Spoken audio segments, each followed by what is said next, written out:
Selama di pelayanan ini, ada nggak sih kejadian-kejadian yang unik yang tidak terlupakan? Oh, iya. Berarti si ibu ini tidak terdaftar, suaminya terdaftar dengan istri yang berbeda. Kalau untuk badan usaha itu yang ditanggungnya itu, apakah hanya si pegawainya saja atau berikut sama keluarganya?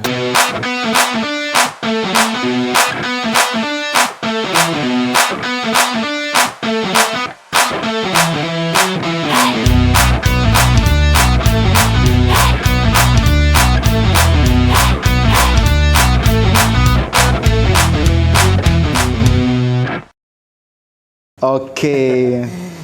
Terus juga dengar-dengar ada inovasi ya di bidang layanan BPJS Kesehatan ya. Nah, seperti apa sih itu Mas Dimas? Apakah bisa membantu para peserta ini atau lebih dimudahkan dalam masalah pelayanan atau seperti apa tuh Mas Dimas? Jadi kalau inovasi Bang ya, untuk peserta yang di kantor cabang, itu kita ada namanya mesin Aman JKN. Oh. Itu seperti ATM Bang. Jadi seperti ATM. Jadi bagi peserta yang mungkin melek teknologi lah Bang ya, bisa mengakses mesin tersebut, itu biasanya di kantor cabang ada.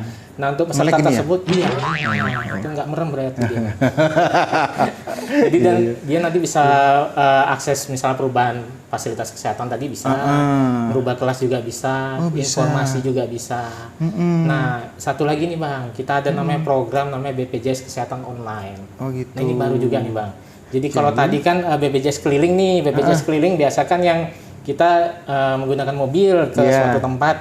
Nah ini sekarang cukup pegawainya tetap di kantor cabang, kita buka layanannya di desa ataupun di Paskes. Oh, seperti jemput Zoom, bola. melalui Zoom meeting. Zoom meeting. Iya. Jadi si peserta ini datang ke desa ataupun ke Paskes. Selanjutnya kita membuka kanal Zoom meeting dan nanti baru kita layanin satu persatu. Oh, gitu. Berarti dengan kata lain tuh ada representatifnya lah ya, representatifnya. Benar gitu, Bang. Ya. Terus kira-kira Mas Dimas selama menjabat atau selama di pelayanan ini, ada nggak sih kejadian-kejadian yang unik yang tidak terlupakan? Oh iya, ada sih. Gimana tuh Mas Dimas? Dulu kan saya dari negeri seberang ya Bang ya. Dari Medan. Dari Medan. Cukup jauh dari Medan ke Singkawang ya. Jadi pernah saya dulu pas saya masih frontliner nih Bang. Ceritanya masih muda ya Bang ya. Nah, sekarang juga masih muda. Iya masih kelihatan. Jadi pada saat itu ada seorang ibu nih peserta di kantor cabang Medan ya. Nah, jadi ibu ini ingin mendaftarkan mandiri satu keluarganya dan dia datang sudah bawa berkas. Kalau dulu masih boleh Bang ya bawa berkas fotokopiin ya. Kalau sekarang kan nggak boleh lagi. Nah jadi si ibu tersebut menginformasikan bahwa saya mau daftar mandiri. Nah kita biasalah kita cek datanya ya. Jadi setelah kita cek ternyata suaminya terdaftar Bang. Suaminya terdaftar? Suaminya terdaftar, ibunya belum. Jadi kita konfirmasi Bu, ini datanya sudah terdaftar, si suami ibu sudah terdaftar. Tetapi kita juga ini Bu ya kaget data istrinya berbeda. Oh. Jadi ibunya bingung nih. Itu yang mana ya? Berarti si ibu ini tidak terdaftar, suaminya terdaftar dengan istri yang berbeda. Itu dia. Wah. Jadi begitu ya. Jadi dia bingung nih Bang. Dia bingung, si ibu ini bingung kan. Nah, Pak, itu beneran datanya Pak? Bener Bu, ini soalnya tanggal lahir, niknya sama. Nama orang tua juga kan ada Bang ya di data kita. Nama orang tua juga sama. Persis sama. Oh. Tapi mohon maaf Bu, istrinya berbeda. Nah, setelah itu ibu itu mungkin tarik nafas ya. Tarik nafas dan Pak, udah Pak, stop dulu ya. Saya konfirmasi ke suami saya dulu. Gawat nih. Itu sih Bang ya. Ada pengalaman yang unik lah. Jadi akhirnya jalan ceritanya itu si suami apakah masih bertahan rumah tangganya? Kita nggak tahu Bang. Nggak sampai situ. Nggak sampai situ ya. Oke. Terus dulu waktu awal-awal beralih dari PT Askes ke BPJS ya, itu kan benar-benar crowded ya Mas Dimas ya. Dari yang awal itu yang ditanggung hanya sekian penduduk Indonesia, tiba-tiba membludak sampai ke jutaan, bahkan sekarang ratusan juta ya. Nah ada nggak sih pengalaman-pengalaman pas masa transisi dulu seperti apa sih? Kalau pengalaman ya Bang ya, dulu awal-awal 2014, terutama dulu saya masih di Medan, masih memegang badan usaha. Nah itu dulu kan sistemnya memang sudah digital, tetapi belum sepenuhnya digital. Iya. Artinya masih banyak data badan usaha itu yang diberikan secara manual ke kami. Oh, Nah gitu. kebetulan saya di Medan itu pegang mungkin sekitar 600 badan usaha. Dan ada pas waktu cut off tanggal 20 setiap bulannya, nah itu berbondong-bondong badan usaha itu datang ke kantor cabang. Dengan membawa berkas yang mungkin segini-segini. Luar biasa. Jadi mungkin seginilah Bang yang dikerjakan. Selama Itu 10 hari. 10 hari. Itu baru badan usaha. Itu badan usaha. Belum tangan, kaki usaha, kepala usaha belum ya? Belum, itu Belum lain. ya.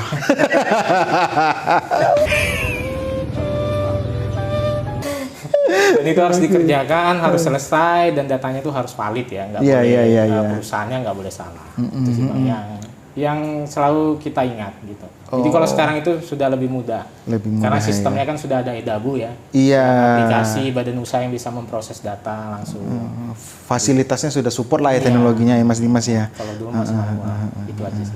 Berarti Mas Dimas ini bergabung, berarti dulu waktu dari zaman Askes ya? Zaman Askes. Bergabung itu dari tahun berapa sih Mas Dimas? Kalau saya masuk PTT dulu saya Bang. Iya. Saya dulu PTT pegawai tidak tetap. Saya masuk di Maret 2011. Iya. 2011. Selanjutnya 1 tahun 10 bulan saya baru ada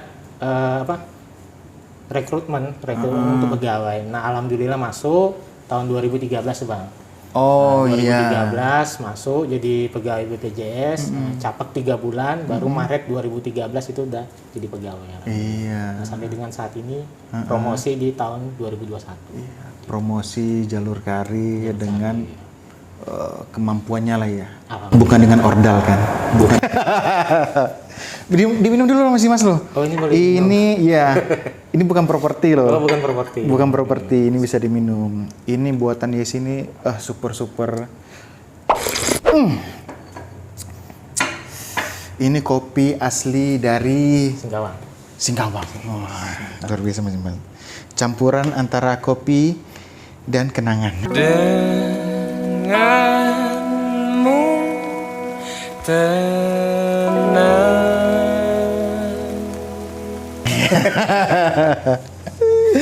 Oke Mas Dimas. Ya. Terus kita mau tanya-tanya lagi nih. Boleh ya. Nah, untuk pertama kali tiba di Singkawang itu di tahun 2021 Mas Dimas ya. Berarti saat itu ya virus corona melanda ya. Nah, katanya ada cerita menarik tuh. Pas waktu mau ke Singkawang gimana tuh? Nah, dulu pas ke Singkawang kebetulan kan kita satu keluarga mau datang kemari Bang ya. Iya. Istri juga ikut sama anak. Nah, kebetulan pas swab itu saya negatif, istri dan anak saya positif. Oh. Nah, terpaksa harus depending dulu untuk istri sama anak. Nah, saya berangkat duluan, saya sampai sini, sebulan di sini baru anak sama istri alhamdulillah sudah negatif dan bisa nyusul. Oh. Jadi Mas Dimas duluan yang berangkat tuh ya? Saya duluan berangkat kemari. Iya, karena masa-masa itu sih masa-masa yang sulit ya kalau menurut kita tuh ya. Masa sulit Bang. Iya. Nah, sekarang kita ada yang namanya baca-baca komen dari netizen. Nanti kita cari singkatannya apa ya. Oke Mas Dimas, pertama itu kita lihat dari mana nih? Huwaca, HWACA. Min, tolong post dong nominal iuran BPJS Kesehatan sekarang berapa? Ya. Saya kaget bayar 2 kali lipat untuk kelas 3. Tapi kalau ditelusuri, nggak ada satupun yang valid ngasih info. Nah, gimana tuh Mas Dimas? Dijawab berarti nih Bang ya? Langsung dijawab. Dijawab ya. Jadi untuk mandiri berarti Bang ya? Yeah. Ini untuk iuran mandiri kelas 1 Rp150.000 per orang per bulan. Yeah. Kelas 2 Rp100.000 per orang per bulan dan kelas 3 Rp35.000 per orang per bulan. Per orang per bulan. Nah, nanti mungkin kasus ibu ini kemungkinan besar ya Bang ya. Karena mungkin pas pembayaran, mungkin di bulan sebelumnya mungkin tidak dilakukan pembayaran. Jadi pas di bulan ini dia membayar itu mungkin iurannya sudah terakumulasi. Oh, gitu. Jadi nanti bisa kita cek lagi datanya. Berarti iurannya itu per bulan dan per jiwa ya? Per bulan dan per jiwa. Iya, Tetapi pembayarannya secara akumulasi satu keluarga. Iya, berarti itu untuk yang peserta mandiri. Peserta mandiri. Sedangkan kalau peserta badan usaha itu perhitungan seperti apa Mas Dimas? Nah, untuk peserta badan usaha ini Bang berdasarkan gaji. Iya. Jadi kalau gajinya 4 juta ke atas, Misalkan. misalkan 4 juta ke atas, nah itu kelasnya kelas 1. Kelas 1, berarti ada formulasinya lah ya? Iya, kalau gajinya 4 juta ke bawah itu kelas 2. Nah, Berarti dia berdasarkan gaji. Uh-uh. Dan batas atasnya itu 12 juta, Bang. Berarti dihitung dari persentase gaji ya? Gaji. Nah, itu yang ditanggung, kalau untuk badan usaha itu yang ditanggungnya itu apakah hanya si pegawainya saja atau berikut sama keluarganya? Nah, mungkin saya jelaskan sedikit ya Bang, cara perhitungan untuk badan usaha. Iya. Jadi kontribusi badan usaha ini membayar itu adalah totalnya 5%. Iya. 1% dari pekerjanya, 4% dari pemberi kerjanya. Iya. Nah, berarti kalau misalnya saya ambil contoh gaji si pekerjanya 5 juta nih Bang. 5 juta, berarti 1%-nya 50.000. Iya. 4%-nya berarti 200.000. Iya. Itu pemberi kerjanya, jadi totalnya 250.000. Dan yang dibayarkan itu 1% itu sudah include 1 orang istri ataupun 1 orang suami dan 3 orang anak Bang. Jadi Maksimal totalnya 5 orang. Iya, maksimal sampai 3 orang anak. 3 orang Iya. anak, itu dia. Oh iya. Iya. Dan ada batas usianya Bang ya. Jadi kalau anak itu batas usianya sampai 21 tahun. Nah, kalau dia masih kuliah, lanjut kuliah itu masih bisa sampai 25 tahun. Iya. Dengan catatan setiap tahun setelah 21 tahun tadi, Iya. dia harus melampirkan surat keterangan masih aktif kuliah. Oh. Jadi setiap tahun harus dilapor. Nah, lapornya bisa dari Pandawa tadi Bang. Oh gitu. Yang dari online tadi. Iya dari iya. WA. Jadi nggak perlu repot-repot ke kantor lagi ya? Nggak perlu datang lagi. Luar biasa. Cukup dari WA aja. Oh iya Zaman iya. digital sekarang. Iya dong.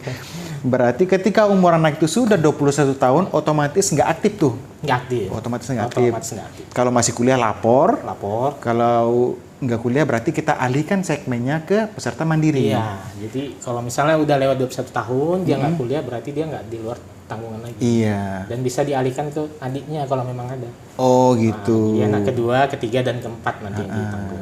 Anak tetangga nggak boleh. Anak tetangga tetap nggak boleh. Nggak boleh. Bapaknya yang harus daftarin. Oh iya.